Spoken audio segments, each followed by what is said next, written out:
Hi, I'm Alana and I worked on the short film The Cat Burglar. My role, apart from adding to the general discussion to our idea, was shooting on the day. One of the advantages of our narrative was that all of the shots could be done in one location. This worked really well for us because we had scheduling conflicts, especially with the owner of the house that we wanted to shoot in. It turned out that we were all only available on a single Friday afternoon.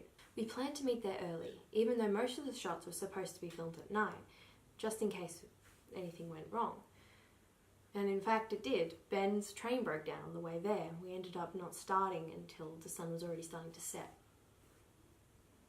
Another challenge was that we didn't have the funds for the quality costumes that Ben had envisioned, things like matching striped shirts, berets, and burglar masks. So we had to improvise. We used what we already had, and I think that worked out really well for our parody approach to film noir. With the light fading fast, we scrambled to get our opening scene in. However, darkness was another issue. The lights that we had booked out didn't come with the necessary batteries. We didn't realise that they were lent out separately, and that the lights that we had borrowed needed to be plugged into a power source. Unfortunately, our host didn't have an extension lead long enough, but she was able to provide us with an industrial portable light, which she stood in a van and held up for us. This was incredible, and it gave us this street light effect that we were hoping for.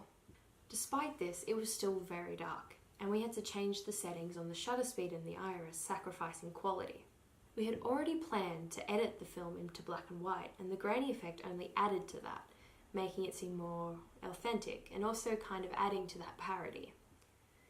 Deciding it would be a silent film made it a lot easier for us to film on set. We didn't have to worry about microphones, and we didn't have to collect sounds that would be in the background, like cars or creaky floorboards or sirens. This gave us an opportunity to really work with music and help it set the tone of the film. Deciding it will be a silent film gave us a great opportunity to use jazz music to set the tone. I was lucky enough to get my friend Ian to help me with this. He is a great jazz musician. Ian and I sat down and went through the entire film, noting down times when the music would change, talking about what kind of music would represent each character and how we could incorporate that. Overall, we were able to get all the filming done in one night, shooting our last scene with 1% battery. This enabled us to have more time for editing and give Ian more time to do the music. And in the end, I am really happy with the outcome.